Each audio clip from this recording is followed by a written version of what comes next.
What's up out there? We are back with some more Path of Exile 1, and patch 3.26 is coming out Friday the 13th, here less than a week in June. And we had the live stream reveal the other day, a couple days ago. I watched it, and I was honestly a little bit disappointed with it. Now, I've watched it again since a couple of times today. I wanted to revisit it, for one, and then take notes on it and dive in a little bit more into certain sections. But I was honestly disappointed when I saw it the first time. And I think the disappointment came from two different reasons. Number one, in the lead up to this, in the teaser season, people were speculating what Secrets of the Atlas was, and they said it's probably an Atlas expansion, which I don't think anybody said this. I think this is just what I was thinking. I don't remember anybody specifically saying what they thought it was going to be. They just kept saying Atlas expansion. And when you say Atlas expansion, the first thing that comes to mind is tier 17 maps. Like, they added those maps. I thought they were going to add more tier 17s or, something like that. I thought it was just going to be more maps, more bosses, things like that. More maps and bosses, not like pinnacle bosses, but just bosses on maps, some new stuff like that. I thought that's kind of what it was going to be. And then it kind of wasn't. So we've got just 3 bosses coming in, which I know there's a lot of stuff coming with it. But when you look at the list of stuff that's on here, the second thing that was kind of disappointing, or the second reason I think it was disappointing to me, is when you look at the list of stuff that they had on here, we've got the Secrets of the Atlas, the Mercenaries, the Settlers, and then the Syndicate rework. So out of the 4 major topics they talked about, 2 of those were already in the game. So we didn't really get much new. We got 3 new pinnacle bosses and some mercenaries to hire. So we didn't really get anything in the campaign to play along with, like when we had the All Flames or when we had the Trial of the Ancestors and stuff like that. Like, there was that one link where we got Sanctum and Ultimatum added back in. Like, it wasn't anything like that. So really, there's 3 bosses that come way later into mapping and some mercenaries you can hire here and there. That was it. So it seemed pretty sparse as far as overall content. Now, I know there's a lot more to it than just that. But when I watched it the other day, of course, it was after work and I was kind of tired and I just wasn't feeling it. But I was a little disappointed because I expected more from the Atlas expansion, number one. And the way this was laid out, basically the only really new thing we get is 3 bosses and some mercenaries. So I was like, yeah, all right, it's okay, I guess. It's not like I wasn't going to play. I've already got the day off work and I am already ready to go. I've got my builds ready to go and everything. It was just a little disappointing watching it. But watching it again today, and reading the patch notes and sitting there thinking about it, I am very excited for it. One of my big goals for this league has been to work on bossing. I wanted to focus on 2 builds. I've got my builds sorted out. I want to league start a Cyclone Chieftain, and I'm going to use that for clear. And then I'm going to work up a Cyclone Berserker for my single target bossing damage. And because they're adding bosses and stuff like that, I think that's totally fits the exact plan that I was looking for anyway. I'm just not sure where these new pinnacle bosses fit in. Are they going to be harder than the Maven or easier than the Maven or something like that? We'll discuss that here in a little bit, but this all plays in very nicely to the plans that I have. And I saw what they did for the champion. I definitely want to try out a Cyclone champion. I've got some ideas for that. So I'm probably going to end up going build crazy and trying a bunch of builds. Even though I said I wasn't, I will focus on the bossing first because there's some reasons for that. But there are a lot of cool things that are coming otherwise with some of the other ascendancies and stuff like that. And I think Cyclone's a very capable skill to be put on pretty much any ascendancy. It seems anyway. So the first thing that I thought was kind of funny is that they showed the Cyclone skill because that's what I plan on playing this league. And then they showcased it a couple of times here and there in the parts of the video that was, I think parts in the Secrets of the Atlas and the Mercenary section and stuff like that. I was like, huh, so they're stealing my thunder. But anyway, I thought that was kind of funny because I'm playing a Cyclone or some Cyclone builds this league, and that's what they were showcasing in there. There was that other projectile-based build. I'm not sure what that was, but it looked cool too. But I'm playing Cyclone, which I thought was kind of funny. Now, we kind of already knew this, but it was kind of nice to see them come out and say it. Jonathan started off the video and basically said we are getting leapfrog leagues from PoE 1 into PoE 2. So June is PoE 1, August is 2, and back to 1 again in October, and then presumably December is going to be 2. So we just can plan our schedules. I'm sure that's good for them because then they can get their microtransactions out, because it's been basically 10 months without them selling any packs or anything. The big concern that I have is I do like buying some of the packs here and there. And if they're going to come out with 2 new packs every league, every 2 months, that's going to suck. And I'm just going to have to quit buying stuff and maybe buy one every once in a while. When it was, every league you could buy 1 or 2 or something like that, and it was several months apart, it wasn't that big a deal. But if they're going to go that aggressive with it and then have these packs, that'd be my concern. Good for them, bad for me, because I don't want to have to spend the money. But let's dive into what the actual content was. The first thing they start off talking about was the secrets of the Atlas. Now, I like that they basically took the memories that were already in the game and revamped them to this new mechanic, and they kept the same concept of what they did. You just turn them into somebody different, and then they added a bunch of stuff around it. So I like that. I liked how they kind of recycled content. I've ran some memories, but I haven't ran a ton of memories, so I don't really know what you get for rewards. I don't think I've even ran one. If I ran one in Sellers League, it was a long time ago, and I just don't remember it. I don't get very many. I play in SSF, so I honestly just don't remember them. But I do remember running them because you'd have, 3 or 4 different maps all chained together, and they're basically keeping that. But it's once you get into higher tier maps, then you could start getting into the threads of memories.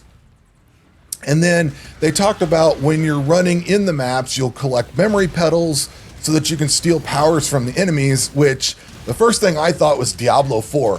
Every season of Diablo 4 has been nothing but powers. Like, they don't add bosses, or maybe if they do, they've added 1 or 2 bosses over the, year that it's been out. And, everything's a new power. Every season is just new powers. So every time I go look at Diablo 4, it's all powers. There's no content. There's no maps. There's no dungeons. There's nothing new. It's just powers and the same crap over and over again. And I had to laugh because the powers in this expansion that we're getting is like this little line of text that just says, yeah, you can get some enemy powers. Whereas a whole season of Diablo 4 is basically just those powers. I had to kind of laugh. It's like, these are just not even a blip on the radar in Path of Exile 1. But that kind of made me chuckle. And then you can use, there's new skills that you're going to get where you can use the little memory petals and use those to convert enemies to not give you XP, or not give you items and give you more XP, or give you no XP and more items. I can't remember what it was, but they had different combinations. That looked really cool. I liked that. I liked the way they reworked the memories. And the way I understand it, you're going to go through 4 of these different memories. Each memory, you're going to fight the boss, or the map boss. And then when you beat the map boss, you get the altars, like the Eater and the Exarch altars. But these are modifiers that affect all the maps that you go through. So you can make it far worse or far better as you go along. That looks really cool. I'm excited to try that.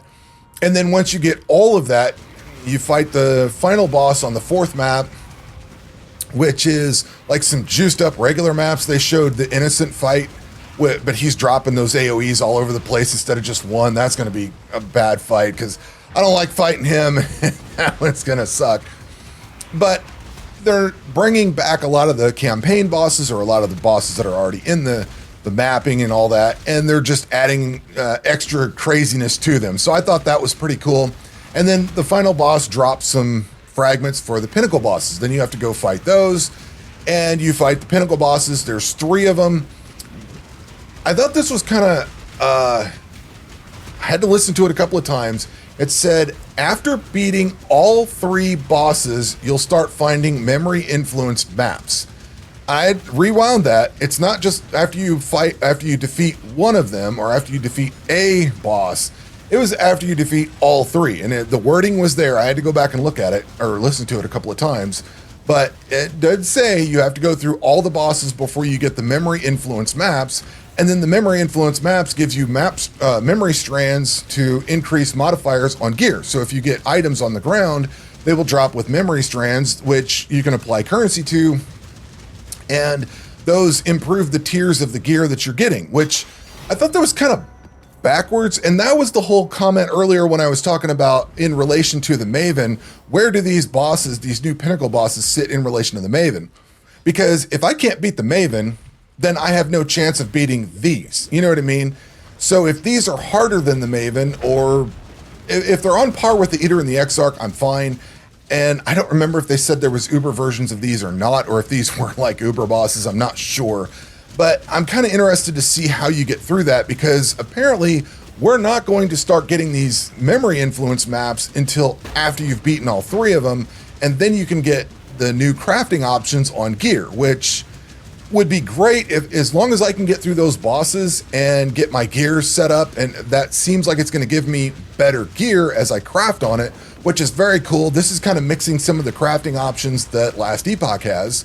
So I thought this was really cool. It's just going to be, if I heard it right, and I played it multiple times, I don't get that option until after I beat those bosses. So I'm going to have to see how difficult those bosses are.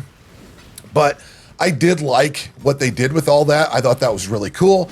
And again, with me focusing on bosses for this league, that is perfect. Hopefully these are right in there with the Eater and the Exarch, so I can get through those, get my crafting on to try to go in and get better gear so I can take the Maven down. Because that's my whole goal this league, is to get the Maven down. If I can get Cyrus and Shaper and Elder and maybe an Uber or something like that, that'd be great. That's shooting for the moon. I just want to get the Maven down. So hopefully these new Pinnacle bosses are not harder than the Maven and more difficult to get into. From there, we went into the Mercenaries. Now, the Mercenaries I thought looked really cool, and we got those in Diablo 2. I can't believe we don't have these already. As soon as they started talking about these, I was like, man, why don't we have these? These would be awesome to be in the core game. Whether, you know, you have the option of hiring a mercenary or not hiring them. I think it's cool because they were optional in Diablo 2. I know, I'm sure somebody's gonna, these are gonna be totally OP and they're gonna be one-shotting some of the hardest content or something. I don't know. I've seen a lot of speculation online. These do look cool. They come with unique items. They can come with special unique items that are tied to them. So you bet I'm gonna be fighting them to try to get the uniques off of them. They also come with new skill gems that are tied to them. And you can replace their gear with your gear and stuff like that. You can hire them, you can exile them, you can take stuff from them, and it looks like they come with currency, so some of them might have actual decent currency. I think they look awesome. I can't wait to use them. And their archetypes look to be based on attributes. So if you look on the top right corner of one, you'll see it says like Dex or Int or something like that. And I was watching the video, I slowed it down a little bit in there. There was like a Dex Int. So I presume you're going to have Strength, Dex, Int variants, and then you're going to have hybrids for all the different ones. So there's however many different combinations of that there are. I presume that's how many different combinations of mercenaries there's going to be.